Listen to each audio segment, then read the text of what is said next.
when I'm ironing it out, I'm wondering if the points will match.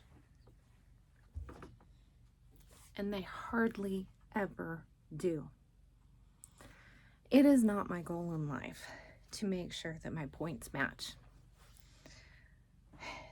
The quilt, once I get it together, is going to be really pretty. And hardly anybody is going to notice whether or not my points match.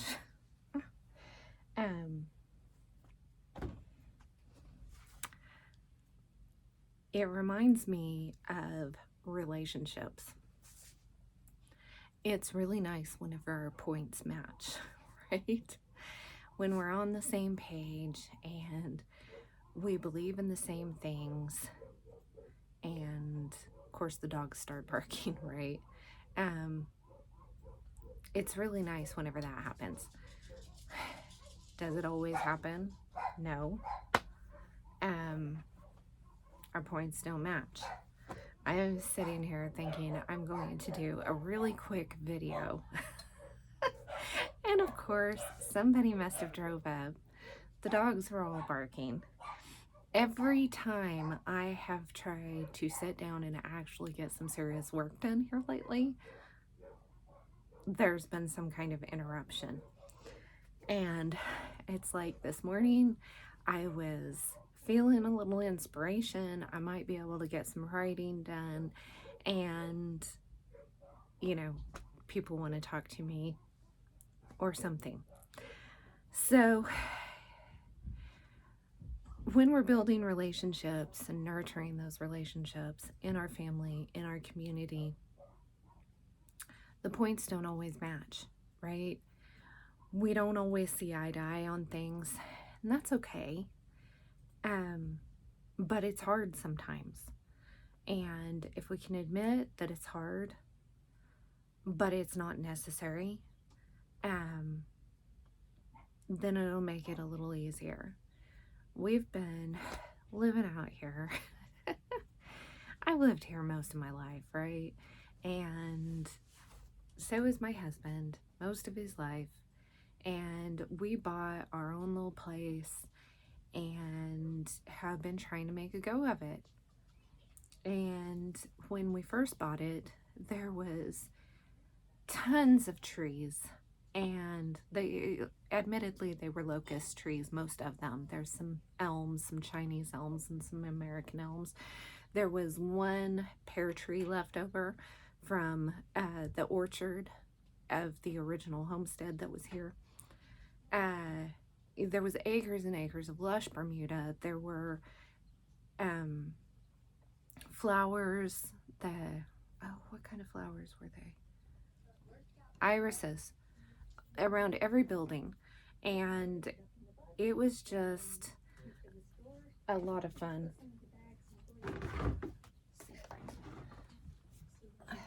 Shut this. It was beautiful. It was beautiful. We had bushes, and it was beautiful. Bushes and flowers, and I was so excited, and I wanted to water things, and at the end of the day, when we would take our showers, the water well would have air in it, and the water would sputter out of the faucets. And my husband was trying to tell me in his roundabout way that we really don't have enough water here to be able to water the yard. Okay. It took me a while too, because he has a very roundabout way of telling me things. So I was heartbroken because I wanted to be able to water the yard and keep things green and pretty all the time. Well, then drought started, which has lasted a good 15 years now. And I don't care what the weathermen say. If you haven't had a substantial amount of rainfall consistently in between drought sessions, it's still drought, because the land just doesn't have enough time to catch up. And then the oil companies got subsidies to do horizontal drilling. And with horizontal drilling, they do a ton of fracking. Now, some people think that oil well drilling, that they do fracking all the time. They don't. You don't have to do fracking with regular drilling on a regular basis. As a matter of fact, my grandfather used to say, oh, they were fracking that one, they're going to kill the well. When they're trying to get too much too fast, they'll go in and frack it and try to get as much out of it as they can. And yeah, they can kill the well. There's wells out here that have been steadily going since the 60s or before. As long as they kind of leave them alone and just do maintenance and let them go, they will consistently. It's not fossil fuels. Okay, that's a Rockefeller idea. But the horizontal drilling the science wasn't developed for this area here, because I looked into it whenever they were starting to do this. They did it in southwestern Texas, and whether or not it worked out there is debatable as far as I'm concerned, but it wasn't meant to be done here. So when they did that, they fracked these wells with fresh water. And when they did that, they just about ran our well dry. So we have even less water than what we had. So we had drilled a new water well and miraculously found a pretty good well. Not, anything to necessarily write home about, but pretty good well, good water, and then that happened. And then on top of it, a drought. So anyway, my yard is mostly dirt now, and sand, ash, dirt, dust from the blowing. We've been in another dust bowl. And the only reason that people in New York aren't getting the dust is because of all the irrigation systems and stuff that are out here, which are further depleting the water. And then pig farms out here, these corporate, my grandfather was a pig farmer. We don't eat pork, personally, our family, anymore. But, my grandfather had a pig farm, and they were raised out in the dirt. I would go out and fill up their little mud holes so they love playing in the mud, and bottle feed the baby pigs, the little runts. It was fun. But these corporate pig farms that are owned by another country, basically, are not, they use more water than a city uses in a day. It's crazy the amount of water that they use for these, and it's just ridiculous. So that's not helping either. So we've got all these things against us. So even though I'm a fifth generation Oklahoma Panhandle homesteader, two parts of my family, great grandfathers, came out here and homesteaded in the late 1800s, and I was kind of a princess. So, in the 80s, they just wanted us to go to school and go to college and have a career. And I don't know what they were wanting, but, I never learned how to can. I wasn't allowed in the garden, things like that. And I know most of the girls that I grew up with didn't learn to do near as much as I did. The reason I learned as much as I did is because I lived with my mother for a little while, and being a hippie and we traveled around, I learned a few more things that way. But I have a black thumb. It's not green at all. I can do a few house plants, and I enjoy, ivy that you can dump water on once every week or two and bring it back to life, and things like that. but as far as a big garden or anything, I was so excited whenever we moved out here because I planted this garden. Well, when we first moved out here, we were in a wet season, and I had things, the garden flooded, and I had things popping up all over the place where I hadn't planted stuff. And it didn't do well, you know. Now we're fighting just to have enough moisture to have anything green. The sagebrush and the yucca plants are trying to die. After the fires, we don't even have as many trees as we did have. And it's hard. And it's really kind of the pits sometimes. And I started this magazine, the Prairie Trail magazine. And while I, as a homesteader, I've got a lot of knowledge that I didn't realize that I had, because whenever you start talking about chickens, I'm like, well, did you check, you know, are they getting their minerals? Have they been wormed? Have you done this? You know, we've just got things with the animals that I just have a natural like tick off box in my head of what we do. So there's knowledge there, mixed up with some other stuff, and I, you know, do the best I can. I can basically keep the animals alive. I can grow a few vegetables. But my homesteading skill is here with the sewing machine. I can make clothes. For a period of time, I made most of me and the girls' clothes. I can quilt. I can crochet and knit afghans. I'm an artist, and I love sewing and homemaking and things like that. And I can work the cattle, I can butcher, I can do all the other things too. And I just kind of know how to do them, but I'm not necessarily like the expert or the best one at it, or, you know, whatever. And I tease with some of my friends that I'm a homestead failure. Because I've got a pressure canner that has been out of the box one time for me to take a picture of with it. And that's it.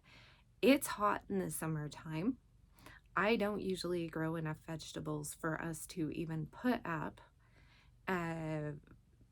If I do, I usually freeze things. I don't usually can it.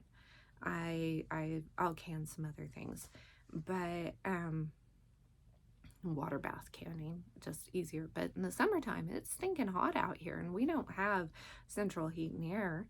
And the electricity that it would take to run the central heat and air to keep me cool enough to not pass out, well, it's 115 degrees outside and trying to work over a hot stove, I ain't there for that. And that's okay.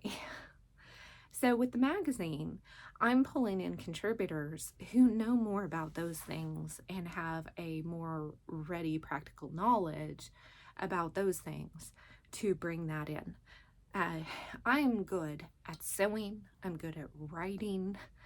I'm good at wasting time talking to you online. But there's other things that I'm not as good at. When you start a homestead, all your points aren't going to be perfectly matched, okay?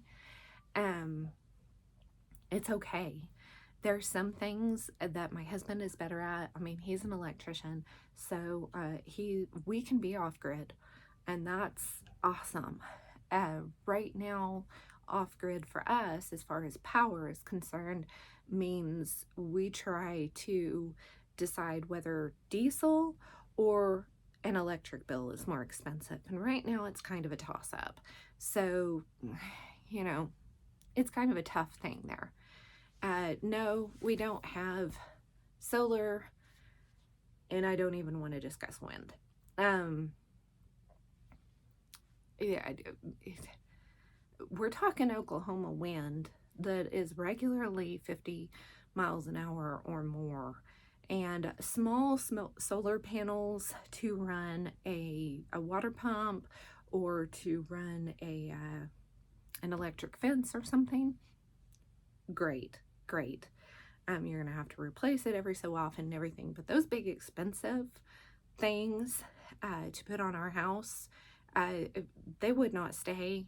That's when the hail would hit. They'd be beat up, blown away, not worth it to even have the headache for that. If you're in an area where you don't have to worry about those things and you can do that, power to you. You know, that's great. Every homestead is going to look different.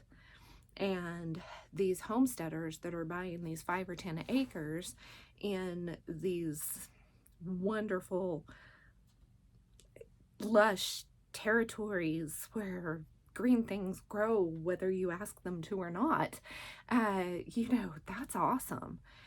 They paid a lot more for their land than what we paid for ours, you know, but people who come out to the prairie watching those YouTube channels are sorely disappointed whenever they get out here and completely overwhelmed by all the work that they have to do.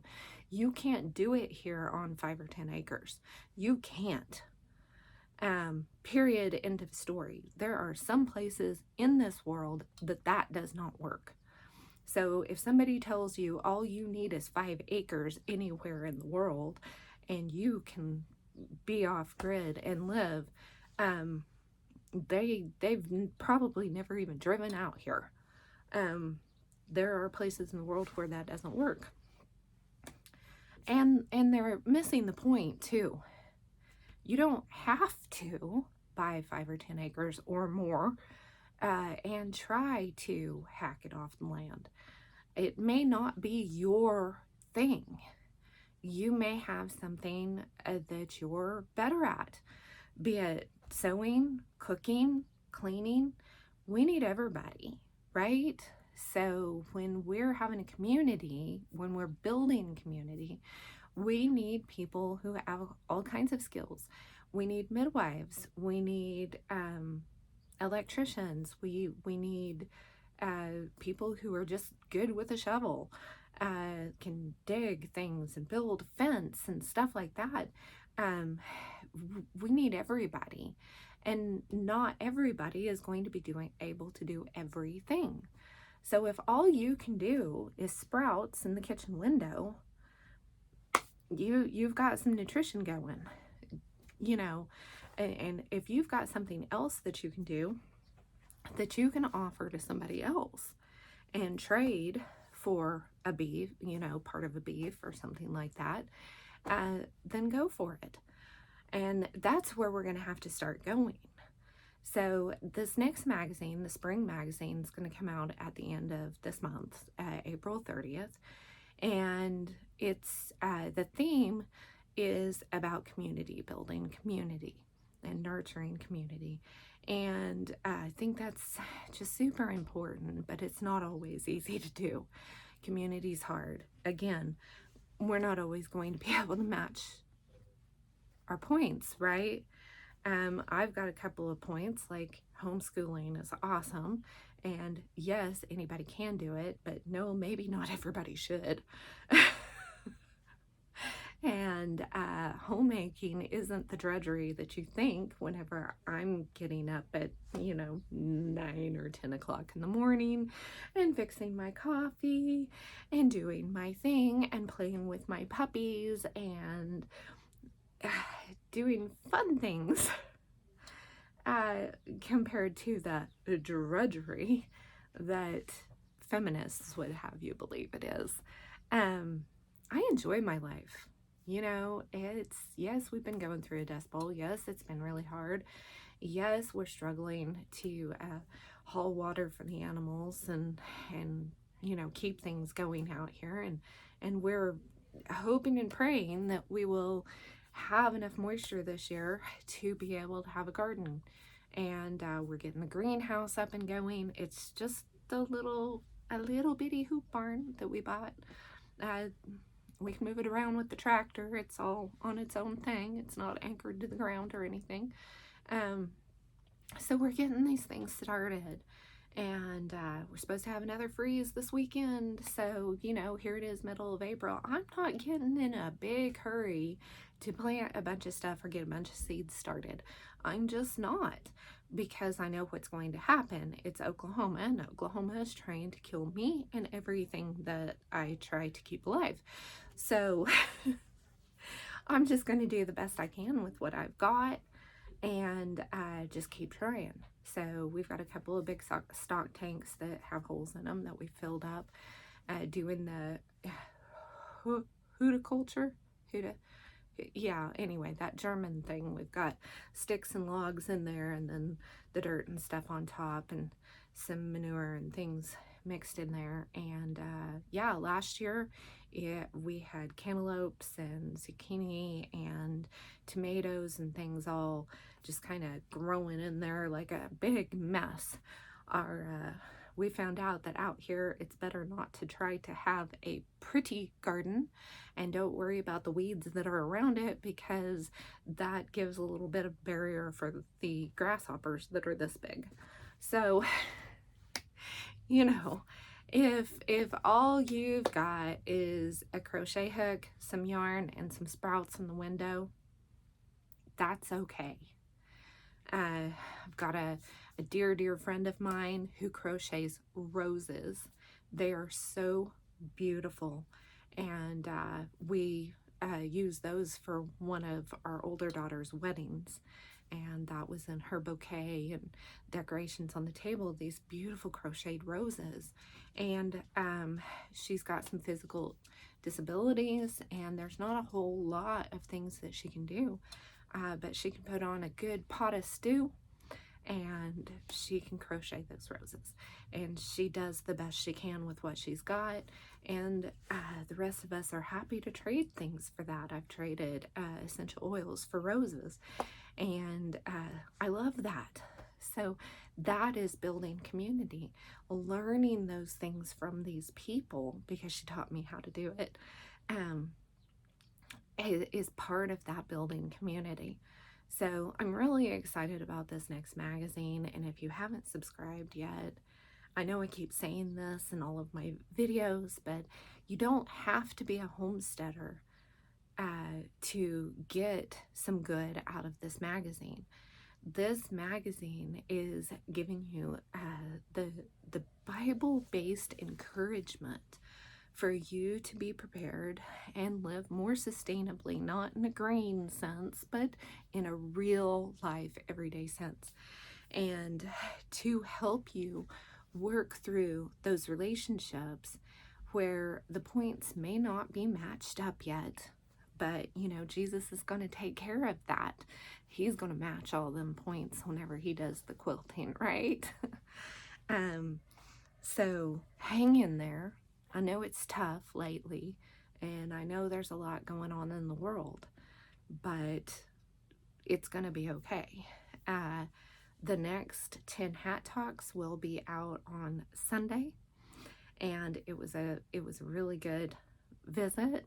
We finally got back to the underground talk, and came up with a lot of neat stuff. And I'm excited for you to see that and see what y'all think, and see what more information you all have in the comments. Some of y'all have got some really great information that you share with us, and I'm looking forward to that. And even if your points aren't matching with ours, let us know your thoughts, and just be nice about it, okay? Just be nice about it. Because we may not all be on the same page. We may not all be on the same quilt block, and our points may not all be exactly straight and matching yet. But as this world gets harder and harder to deal with, we need community more and more.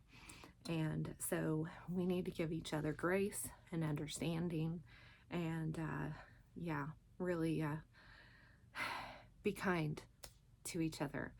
As a matter of fact, I was catching up on torafamily.org, and he had a really good teaching on that recently, on us giving each other grace. And we really, really need to do that more. The harsher and the meaner that the world gets, the more and more we need to be giving each other grace as we're looking forward to the kingdom. So thank you so much. If you stuck it out this long, hop over to prairie-trail.com. If you don't want to do the magazine, I do have a free newsletter, and I don't spam your email box with a whole bunch of stuff, but it's just fun stuff, and to keep you updated with the Real Life on the Prairie podcast, whatever I happen to be doing on the blog, the YouTube channel, and the various things that we've kind of got going on. I'd love for you to just become a part of it. I have also started a Patreon, and I'll see if I can get that link in the description. There's a prepping workshop, which we talked about prepping, whether you're in the city, in a foreign country, or out on the prairie. Some things that you can do to just be prepared for those inevitable dust storms or hurricanes or whatever they are in your area. And then I'm also putting the slides and the additional reference material for the Tin Hat Talks in there as well. So if you're interested in that, pop on over there. I'm looking forward to building a community where we can exchange ideas, and maybe Patreons will be able to give us ideas on topics that we can discuss on the Tin Hat Talks, and things that maybe you would like to learn on this channel. I do have a few things that I can share. If not, we can learn them together, right? So thank you guys so much, and we will see you later.